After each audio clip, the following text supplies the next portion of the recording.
வணக்கம் மக்களே, நீங்க பாரு கேட்குறது முக்கிய கம்பெனி. நாங்கள் host finally Mufasa the lion கிங்கோட ஃபர்ஸ்ட் லுக் ட்ரெய்லர் வந்து ரிலீஸ் பண்ணியிருக்காங்க. ட்ரெய்லர் பார்த்தோன்னா ஒரு விஷயம் உங்களுக்கு தெளிவாக புரிஞ்சிருக்கணும். போன த லயன் கிங்கை விட இந்த படம் செம்ம கிராண்டாக விஷுவலி சூப்பர் ஸ்டன்னிங்காக இருக்கு. போன படத்திலேயே இருக்க எல்லா மிருகங்களையுமே பார்த்தீங்கன்னா ரொம்ப அழகாக ரொம்ப அக்யூரேட்டாக தத்ரூபமாக கொண்டு வந்திருந்தாங்க. அதை இன்னும் ஒரு படி மேலே கொண்டு போய் சுற்றி இருக்க என்விரான்மெண்ட் முதற்கொண்டு ரொம்ப அழகாக வந்து பார்த்தீங்கன்னா ப்ரெசென்ட் பண்ணியிருக்காங்க. ட்ரெய்லரே செம்ம கிராண்டாக இருக்கு. கண்டிப்பாக எனக்கு தெரிஞ்சு ஒரு தியேட்டர் ஒத்தியான படமாக தான் இது இருக்கணும் நம்புறேன். உண்மையிலேயே விஷுவலி ஸ்டன்னிங்காக இருக்குங்க. ட்ரெய்லர் பார்த்தவங்களுக்கு புரியும்னு நினைக்கிறேன். டைம் இருந்தால் மறக்காம செக் பண்ணி பாருங்க. தமிழ் டப்பிங் இன்னும் இது வரைக்கும் நான் பார்த்த வரைக்கும் வரல. போன த லயன் கிங் தமிழ் டப்பிங்காகவே எத்தனை தடவை வச்சு பார்க்கலாம். ஃபன்னா பண்ணியிருப்பாங்க. நிறைய பெரிய பெரிய ஆக்டர்ஸ்ல உள்ள போட்டிருப்பாங்க. இந்த முறை தமிழ் டப்பிங் அந்த கீக்குள்ளா பண்றாங்களா இல்லைன்னு பொறுத்தது பார்ப்போம். ஸோ ஃபர்ஸ்ட் இந்த ட்ரெய்லர்ல என்னென்ன காமிச்சிருக்காங்க, இந்த படம் என்ன மாதிரி அமைப்போதுங்கிறது செக் பண்ணிடலாம். இந்த படத்தோட ஓப்பனிங் மோனோலாக் நம்ம ரஃபிகி கிட்ட தான் ஆரம்பிக்குது. ஸோ ரஃபிகி இந்த இடத்தை தாண்டி லைட் ஒளி கூட படாத அந்த தேசத்துல இருந்து ஒருத்தன் பிறந்து வந்தான். அந்த சிங்கம் இந்த நாட்டு மக்களோட வாழ்க்கையை எப்படி மாதிச்சுங்கிறதா பார்க்க போறோம்.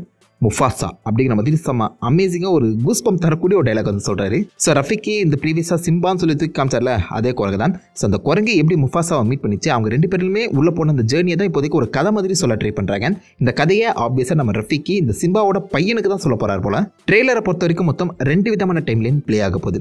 ஒன்று நம்ம முஃபாசாவோட பாஸ்ட் டைம்லைன். ஸோ அதில் நம்ம சின்ன பையனாக இருந்து எப்படி முஃபாசா இவ்வளோ பெரிய ஒரு கிங்காக வளர்ந்தாருங்கிற அந்த கதையும், அதே மாதிரி ப்ரெசென்ட் டைம்லைனில் இந்த முஃபாசாவோட ஸ்டோரி சொல்லக்கூடிய அந்த டைம்லைனும் பார்த்தீங்கன்னா அமைப்போது. So present timeline and past timeline ரெண்டுத்தையுமே காமிக்க தான் போகிறாங்க. அதுக்கேற்ற மாதிரி டிமோன் அண்ட் பூம்பாவை இந்த ஷாட்டில் உங்களால் தெளிவாகவே பார்க்க முடியும்.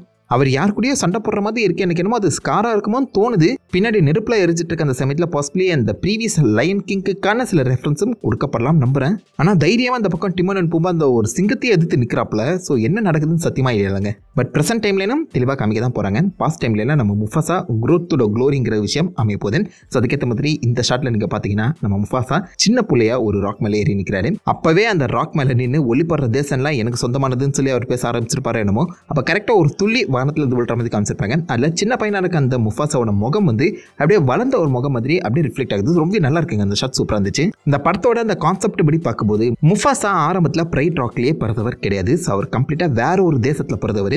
ரஃபிகேமே அதான் சொல்லியிருப்பாரு. கண் காணாத இடத்துல ஷேடோஸ் அண்ட் ஒளி எல்லாத்தையுமே தாண்டின ஒரு இடத்துல இருந்து தான் முஃபாசா வந்தானே. ஸோ முஃபாசா வந்து பார்த்தீங்கன்னா வேற ஒரு இடத்துல பிறக்கும்போது அந்த இடத்துல ஒரு மிகப்பெரிய வெள்ளம் வந்து பார்த்தீங்கன்னா இவருடைய பிரைட்லேருந்து இவருடைய அப்பா அம்மா கிட்ட இருந்து அவரை பிரித்து கொண்டு போயிடுமா. அந்த ஒரு விஷயத்தை தான் இங்கே நீங்கள் பார்க்குறீங்க. ஒரு மிகப்பெரிய காட்டாற்று வெள்ளம் நம்ம முஃபாசாவை அடிச்சு போயிட்டு இருக்கேன். ஸோ அங்கிருந்து தப்பிச்சு போன நம்ம முஃபாசாவை டாக்கா அப்படின்னு சொல்லப்படுற இன்னொரு சிங்கம் பார்த்தீங்கன்னா காப்பாத்துது. ஸோ அந்த சமயத்தில் டாக்கா வந்து ரொம்ப குட்டி பையனாக தான் இருப்பான். இங்கே 2 பேருமே கிட்டத்தட்ட பிரதர்ஸாக தான் வளருவாங்க. அண்ட் இதுலேருந்தே உங்களுக்கு புரிச்சிருக்கணும் டாக்கா யாருன்னு. ஆப்வியஸாக நம்ம ஸ்கார் கிங். ஐம் சாரி, அது காதுல எக்ஸ்காங்க. இவர் த ஸ்கார் தான். சின்ன வயசுல யாருமே ஒரு சிங்கத்துக்கு ஸ்காருங்களா பேர்லாம் கொடுக்க மாட்டாங்க. ஸ்கார் வந்து அவர் படிச்சு வாங்கின பட்டங்கிற மாதிரி. பட் அவருடைய உண்மையான பேர் டாக்கா. இந்த ஷாட்ல நீங்க பார்க்கலாம், அந்த 2 சிங்கக்குட்டிகளும் ஏகப்பட்ட இந்த நீர் யானைகள் மேலே எகிர்குச்சு ஓடிட்டு இருக்கு. இந்த காட்டாற்று வெள்ளத்திலிருந்து டாக்கா தான் ஆக்சுவலாக நம்ம முஃபாசாவை காப்பாத்திருக்காப்ல. அந்த கலர் டிஃபரன்ஸையும் உங்களால பார்க்க முடியும். நம்ம முஃபாசா வந்து பார்த்தீங்கன்னா வேற ஒரு இடத்துல இருந்து பிரிஞ்சு வந்திருக்க அந்த சமயத்தில் இங்க இருக்க டாக்கா வந்து அவங்க ஏரியாவோட பிரின்ஸா இருந்திருக்கணும், இளவரசனா இருந்திருக்கணும். அந்த கூட்டத்தில் தான் இப்போதைக்கு நம்ம முஃபாசா டாக்கா கூட ஒன்றா வளர்றாரு போல. ஸோ இந்த வளர்ற ஜேர்னியுமே காமிக்கிறதா சொல்லப்பட்டிருக்கேன். ஸோ கொஞ்சம் காலங்கள் டாக்காவோட அந்த கூட்டத்தில் முஃபாசா ஒரு தனியாளாக வளர்ந்துட்டு இருக்காரு. அண்ட் அந்த கூட்டத்துக்கு ஆபத்து வரும்போது இந்த இடத்துல நம்ம டாக்கா அண்ட் முஃபாசா 2 பேருமே அங்கிருந்து தப்பிச்சு ஓடி போய் பிரைட் ராக்குக்கு வரமா தான் கதை எழுதியிருக்காங்க. அதுக்கேற்ற மாதிரி இந்த ஷாட்ல நீங்கள் பார்த்தீங்கன்னா நம்ம டாக்கா அதாவது ஸ்கார் அண்ட் முஃபாசா 2 பேருமே வளர்ந்துட்டு அப்புறம் ஆல்மோஸ்ட் லைக் ஒரு எங்க ஸ்டேஜில் வந்து பார்த்தீங்கன்னா யார்கிட்டேருந்து ஓடுற மாதிரி காமிக்கப்படுது. பின்னாடி நல்லா ஒத்து பார்த்தீங்கன்னா அது துரத்துறதும் சிங்கம் தான். மேபி சிங்கங்களாலேயே இந்த பக்கம் டாக்காவோட அந்த கூட்டத்துக்கு ஏதாவது ஒரு ஆபத்து வந்திருக்கலாம். நான் ஆள வேண்டிய இடம் தான், என் இடத்துலேருந்து என்னையும் துரத்துறீங்களா அப்படிங்கிற ஒரு வழியை கூட இந்த இடத்துல நீங்கள் டாக்காவோட முகத்தில் பார்க்க முடியும் நம்புறேன். ஏன்னா டெக்னிக்கலாக டாக்கா அந்த கூட்டத்துக்கு பிரின்ஸ் தானே. ஸோ அந்த இடத்துலேருந்து இந்த சிங்கங்கள் டாக்கா அண்ட் முஃபாசாவை அடிச்சு துரத்த இவங்க 2 பேரும் பிரைட் ராக்கை கண்டுபிடிக்கிற மாதிரி தான் கதை எழுதப்பட்டிருக்கலாம். அதை நோக்கி தான் ஒரு மிகப்பெரிய ஜேர்னியே போறாங்க போல. ஏன்னா இவங்க 2 பேருமே அந்த சவானா அந்த காடுகள்ல தான் தப்பிக்கிறாங்க. அதை தொடர்ந்து இந்த பனி படர்ந்த தேசத்தை வந்து பார்த்தீங்கன்னா காமிச்சிருக்காங்க. ஸோ விச் மீன்ஸ் இந்த காடு மலை உயரமான பள்ளத்தாக்குன்னு சொல்லி ஒரு மிகப்பெரிய ஜேர்னி போயிட்டு அப்புறம் தான் இவங்க அந்த பிரைட் ராக் இப்போ இருக்க அந்த லைன் கிங்கா மாறின அந்த இடத்துக்கே வந்திருக்கணும். ஸோ டெக்னிக்கலாக இந்த படத்தில் வந்து பார்த்தீங்கன்னா ஒரு பெரிய ஜேர்னி நீங்கள் பார்க்க போறீங்க. நம்ம நிறைய வித்தியாசமான லொகேஷன்ஸ் காமிக்கிறதுக்கான வாய்ப்புகள் அதிகம். அதே மாதிரி இந்த ஷாட்ல நீங்கள் பார்த்தீங்கன்னா ஏகப்பட்ட யானை கூட்டம், மத யானை கூட்டம் வந்து ஓடி வந்துட்டு இருக்கு. அந்த யானை ஓடி வரதுல நிலமே அதிர்ந்துச்சு அப்படிங்கிற மாதிரி ரஃபிகி சொல்றாப்ல. அந்த இடத்துல பக்கத்தில் நிறைய பில்லர்ஸ் மாதிரியான இடங்களும் காமிக்கப்படுது. முக்கியமாக இந்த ஸ்பெசிஃபிக் ஷாட்டை நீங்கள் அப்படியே பாஸ் பண்ணி ஜூம் பண்ணி பார்த்தீங்கன்னா அந்த பில்லர்ஸ்லேருந்து யாரோ எகிரி குதிச்சு தப்பிக்கிறாங்க. அதாவது அந்த யானை கிட்ட இருந்து யாரோ தப்பிக்கிறாங்க. இந்த ஷாட்லேயுமே அந்த யானை கூட்டத்துக்கு நடுவில் நம்ம முஃபாசா ஓடி வர மாதிரியும் காமிக்கப்படுது. இந்த ஃப்ரேமை பார்க்கும்போது பார்க்கும்போது எனக்கு அந்த காட்டெருமைகள் சீன் தாங்க ஞாபகம் வருது. ஸ்கார் துரோகம் பண்ணி நம்ம லயன் கிங்கை கொள்வார்ல, அதே மாதிரி ஒரு சுச்சுவேஷன் இதுக்கு முன்னாடி நம்ம முஃபாசா எதிர்கொண்டிருக்காரு.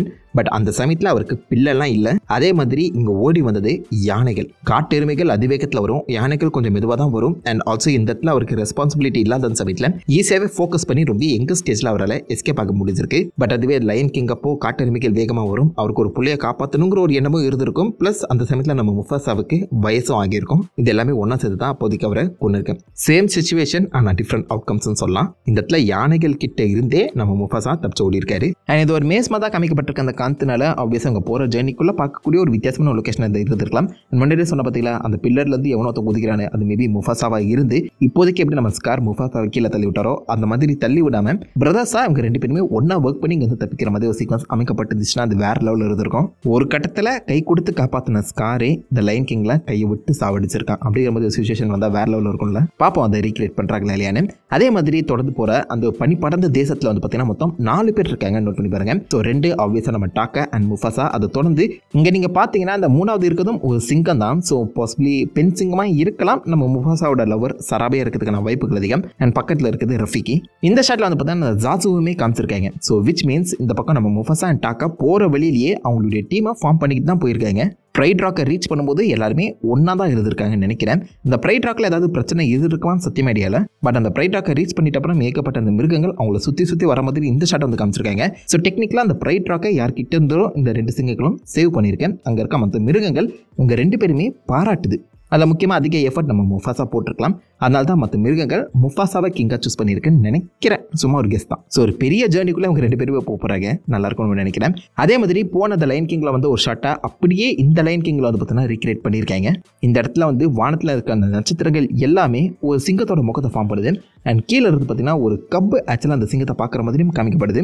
எனக்கு என்னமோ இங்கே அந்த கப்பாக இருக்கிறது முஃபாசா தான் தோணுது. பிகாஸ் அவர் தான் அந்த ஃபேமிலி மெம்பர்ஸ் எல்லாருமே பிரிஞ்சு தனிமைக்குள்ளாக்கப்பட்டிருக்காரு. அப்பா அம்மா இல்லாமல் நான் என்ன பண்ணுவேன் அப்படின்னு சொல்லி அவர் யோசிச்சு மேலே பார்க்கும்போது அந்த இடத்துல அவருடைய அப்பா முகம் தெரிகிற மாதிரி காமிக்கப்படலாம். இந்த டெக்னிக்கை ஃபாலோ பண்ணி தான் அந்த லயன் கிங் படத்தில் சிம்பா கூட பாசிபிளி நம்ம முஃபாசா கம்யூனிகேட் பண்ணுறாரு என்னமோ. நல்லா இருக்கு, அதை பார்க்க நல்லா இருக்கு. பட் என்ன கான்டெக்ட்ல அதை வந்து அமைக்க போறாங்கன்னு பொறுத்தது பார்ப்போம். அதே மாதிரி இந்த ஷாட்ல நம்ம முஃபாசா அண்ட் ஸ்கார் 2 பேருமே ஒரு ராக்கோட எட்ஜில் நின்று கர்ஜிக்க தயாராக இருக்காங்க. நம்ம முஃபாசா தான் பார்த்தீங்கன்னா ஃபர்ஸ்ட் அடிக்கவே ரெடியாகிறாரு. ஸோ பாசிபிளி முன்னாடியே சொன்ன மாதிரி இந்த ஸ்காரோட கூட்டத்தை டேக் ஓவர் பண்ண அந்த கிங்ஸ் அந்த லயன்ஸ் எல்லாருமே ஒன்னா இவங்களை வந்து சுற்றி வளர்ச்சிருக்கலாம். எஸ்கேப் ஆகிறதுக்கு வர வழியில் குதிச்சிட்றா கைப்புள்ளகிற மாதிரி 2 பேருமே அங்கே குதிச்சு ஸ்கார் தன்னுடைய மொத்த அந்த ட்ரைடேமே பார்த்தீங்கன்னா ஒதுக்கி தள்ளுற மாதிரி கூட சுச்சுவேஷன் ஏற்படலாம். இங்க இருக்க 2 பேருமே டீனேஜர்ஸ் தான், ரொம்ப யங்கன் லயன்ஸ். எதில் இருக்க லயன்ஸ் பவர்ஃபுல்லாக இருந்தா கண்டிப்பாக அவங்களால ஒன்றும் பண்ண முடியாதுல. பட் இந்த இடத்துல தான் ஒரு பவர் வேக்கம்ங்கிறது கிரியேட் ஆகுது. அதாவது டெக்னிக்கலாக இப்போதைக்கு ஒரு இளவரசனா வளர்ந்தவன் தான் ஸ்கார். அதே மாதிரி அந்த பக்கம் முஃபாசா இளவரசனா இருந்திருப்பாராங்கிறது டவுட் தான். கிட்டத்தட்ட 2 பேருமே அந்த மைண்ட் செட்ல இருந்து தான் இப்போதைக்கு தப்பிச்சு வேற ஒரு இடத்துக்கு புதுசாக வந்திருக்காங்க. முஃபாசா எப்போதுமே இந்த லீடர்ஷிப் நோக்கி ஓடுனது கிடையாது. பட் அதுவே அந்த பக்கம் ஸ்கார்க்கு லீடர்ஷிப்ங்கிறது வேணுங்கிற ஒரு தாட் எப்போதுமே இருந்திருக்கு. ஸோ புதிய இடத்துக்கு வந்துட்டு அப்புறம் நான் தான் லீடராக இருக்கணுங்கிற மாதிரி ஸ்கார் ஏகப்பட்ட ஸ்டெப்ஸ் எடுத்து வச்சிருப்பாரு. பட் அதை தாண்டி முஃபாசா எப்படி லீடராக மாறினாருங்கிறது தான் இந்த படத்தோட கதையே. அதை மட்டும் பக்காவா எழுதுனாங்க. இந்த படம் வேற லெவலில் ரீச் ஆகும். ஏன்னா எனக்கு பர்சனலாகவே இந்த முஃபாசா ரொம்ப பிடிக்கும். ஜேம்ஸ் எல் ஜோன்ஸ் தான் பார்த்தீங்கன்னா அது வாய்ஸ் அவர் கொடுப்பாரு. செம்ம கண்ணீர்னு ஸ்ட்ராங்காக இருக்கும் அந்த கேரக்டர். அந்த அளவுக்கு ஸ்ட்ராங்காக கெத்தை மெயின்டைன் பண்ணுறாங்களான்னு பார்ப்போம். அதே மாதிரி ஆப்வியஸாக நம்ம டாக்கா எப்படி ஸ்காரா மாறினாரு, அவர் முகத்தில் எப்படி அந்த வடு வந்துச்சுங்கிறதையும் பாசிபிள் இந்த படத்தில் தெளிவாக காட்டுவாங்கன்னு நினைக்கிறேன். It's not just a Mufasa movie, இது முஃபாசா அண்ட் ஸ்கார் டாக்காவோட மூவி.